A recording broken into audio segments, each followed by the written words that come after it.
Hello guys, চলো north বেঙ্গলে first day আমরা কি কি দেখেছিলাম সেগুলোই তোমাদের সঙ্গে শেয়ার করব।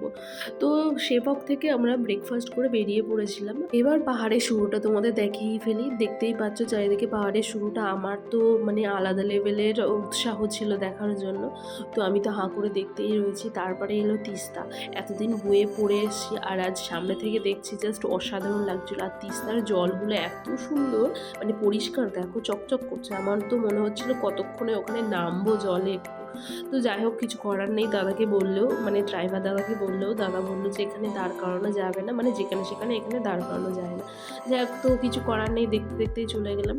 তো আমাদের সামনেই যেগুলো মোটামুটি পড়ছিল সেদিন, রাস্তার সামনে যে রাস্তা দিয়ে যাচ্ছিলাম, দাদা আমাদেরকে সবটাই দেখাচ্ছিল। তো এটা ছিল হলো লাভার্স ভিউ পয়েন্ট। মানে চলো তোমাদেরকে দেখায় এই জায়গাটা, মানে এই লোকেশনটা এত সুন্দর ছিল। কারণ এখানে দেখতেই পাচ্ছ যে রাস্তাগুলো চড়াই উতরাই, মানে কোনোটা উপরে উঠছে কোনোটার নিচে। যখন গাড়িতে আছি রীতিমতো আমি প্রচণ্ড ভয় পাচ্ছিলাম। তো যাই হোক, তো চলো তোমাদেরকে লাভার্স ভিউ পয়েন্টটা দেখাই। কি সুন্দর না লোকেশনটা, আমি তো দেখে আর দারুণ লাগছিল। আসলে এটা ছিল আমার ফার্স্ট পাহাড়ে আসা। আমাদের মানে ছোটোবেলা থেকে খুব একটা আমরা ঘোরার সুযোগ বা সুবিধা পাইনি। বাবা ব্যবসার কাজে ভীষণভাবে ব্যস্ত থাকতেন, আর আমাদের ঘোরাই হয়নি। তো যাই হোক, ভীষণভাবে এনজয় করেছি। দেখো জায়গাটা দারুণ ছিল, জাস্ট ওয়াও।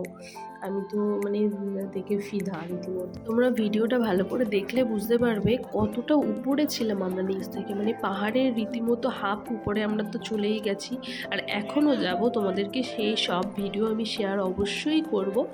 আর তো আজকের ভিডিওটা কেমন লাগলো অবশ্যই জানিও। তো আজকের মতো টাটা।